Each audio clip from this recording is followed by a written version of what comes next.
Assalamualaikum warahmatullahi wabarakatuh. Pada video kali ini kami akan memberikan informasi mengenai target soal yang harus dicapai saat mengikuti tes P3K agar bisa lolos passing grade di tes kompetensi teknis. Jadi pada video kali ini hanya akan terfokus di kompetensi teknis saja, karena hanya di tes kompetensi teknis ini yang diberikan bonus poin atau afirmasi.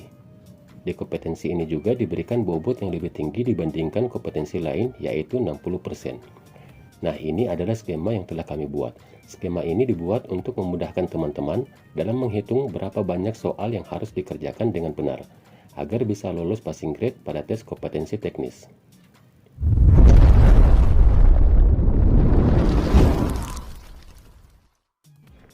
Di sini terdapat beberapa afirmasi yang diberikan oleh Kemendikbud kepada guru honorer yang akan mengikuti seleksi tes P3K ini.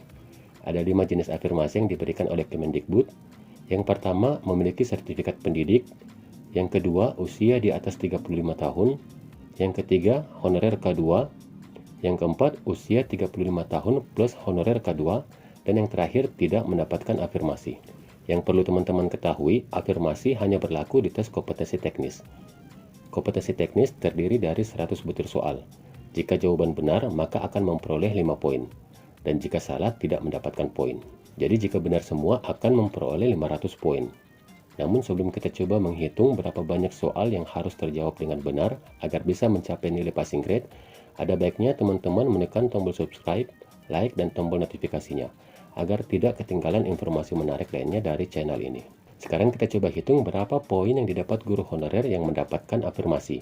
Misalnya memiliki sertifikat pendidik. Jika memiliki sertifikat pendidik dan linier dengan formasi yang dipilih, maka akan mendapat bonus poin 100% dari poin tes kompetensi teknis, yaitu 500 poin. Walaupun memiliki sertifikat pendidik dan mendapat 500 poin, tapi teman-teman tetap harus mengerjakan soal tes kompetensi teknis saat ujian. Jika tidak, maka akan dianggap tidak hadir dalam ujian tersebut.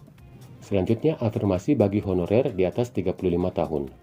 Bagi honorer yang berusia di atas 35 tahun, akan mendapat afirmasi 15% dari nilai maksimal tes kompetensi teknis. Artinya 15% dikali 500 diperoleh 75 poin. Maka nilai poin afirmasi yang diberikan kepada honorer usia di atas 35 tahun adalah 75 poin dari nilai maksimal, yaitu 500 poin.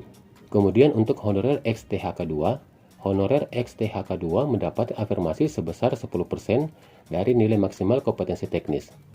Begitu juga dengan penyandang disabilitas mendapat afirmasi 10%.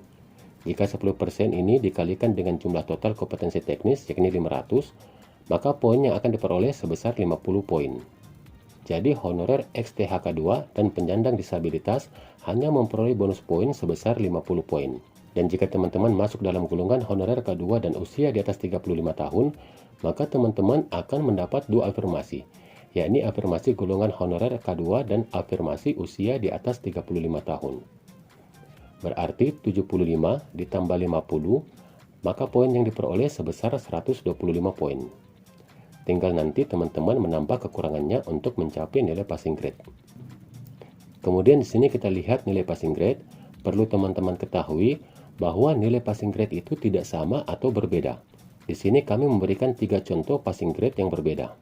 Yang pertama, jabatan guru kelas SD 320 poin, kemudian passing grade guru penjaskes SD sebesar 275 poin, dan yang terakhir passing grade guru IPA SMP sebesar 270 poin.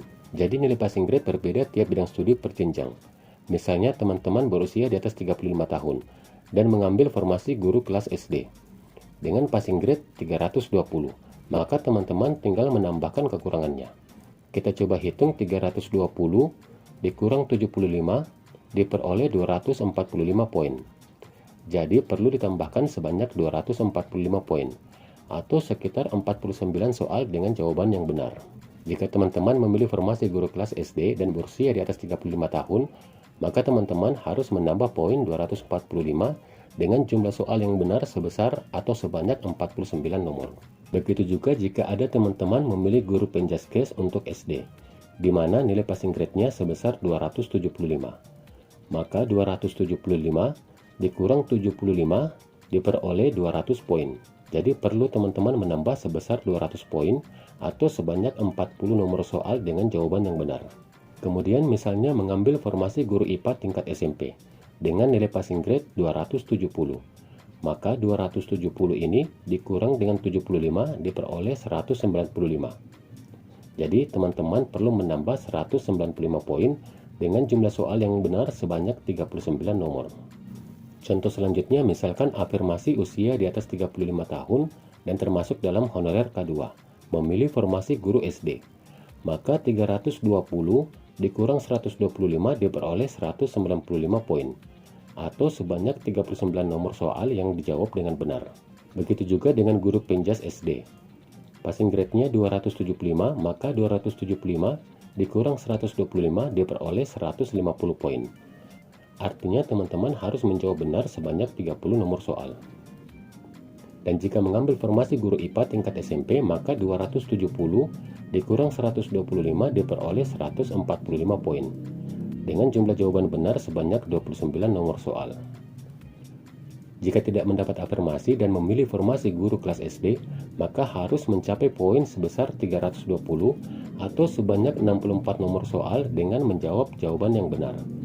Begitu juga jika memilih formasi guru penjaskes untuk SD, maka harus mencapai poin 275 atau sebanyak 55 nomor soal dengan jawaban yang benar. Dan bagi yang memilih guru IPA SMP, maka harus mencapai passing grade sebesar 270 atau sebanyak 54 soal dengan jawaban yang benar dari 100 nomor soal yang diberikan.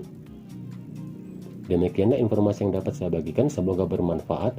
Dan bagi yang belum subscribe, sekedar mengingatkan jangan lupa untuk subscribe, like, dan aktifkan notifikasinya agar tidak ketinggalan info terbaru dari channel ini.